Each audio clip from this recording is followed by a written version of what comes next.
안녕하세요.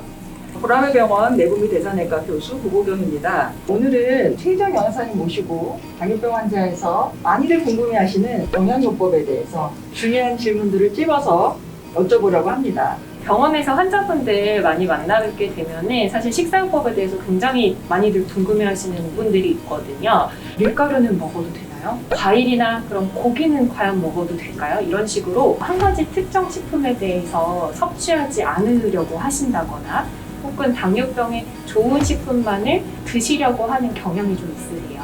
꼭 말씀드리고 싶은 내용은 당뇨병 식사요법은 정말 당장 일주일만 그리고 앞으로 딱 한 달 동안만 실천하고 끝낼 것이 아니기 때문에 지속적으로 실천이 가능하셔야 합니다. 무엇보다 좋은 식습관을 실천하시려는 노력이 중요하겠습니다. 첫 번째로 나에게 알맞은 양에 대해서 좀 말씀드려볼게요. 하루 중에 혈당은 계속 변하고 있습니다. 식사를 하면 혈당이 올라가죠. 그런데 과식을 하면 혈당이 더 많이 올라갑니다.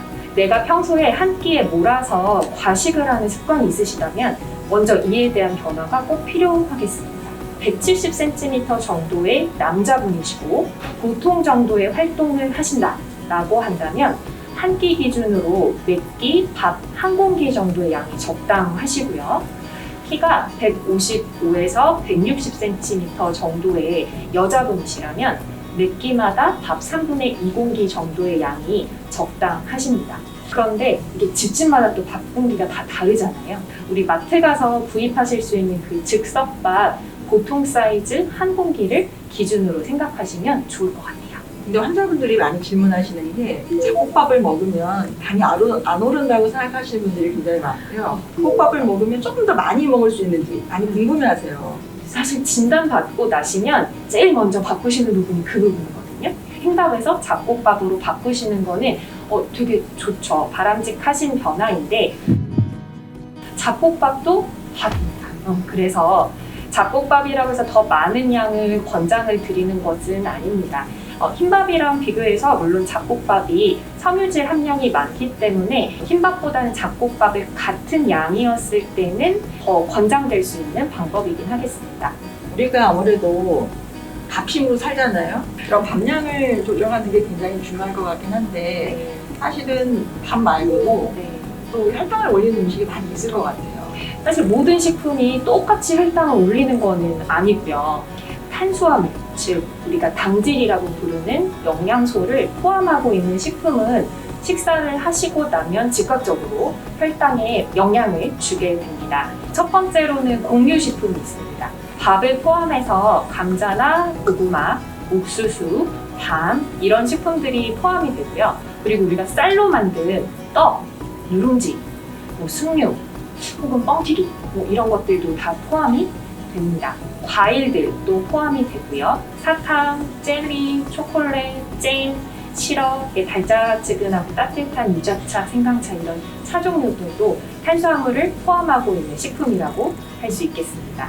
사실은 당뇨가 오래되신 분들일수록 특히 식후 고혈당이 많이 문제가 되는데요. 영양요법으로서 이런 식후 고혈당을 피할 수 있는 방법이 있을까요? 네. 탄수화물이라고 하면은 요즘에 다들 되게 기피하세요. 왠지 안 좋을 것 같고.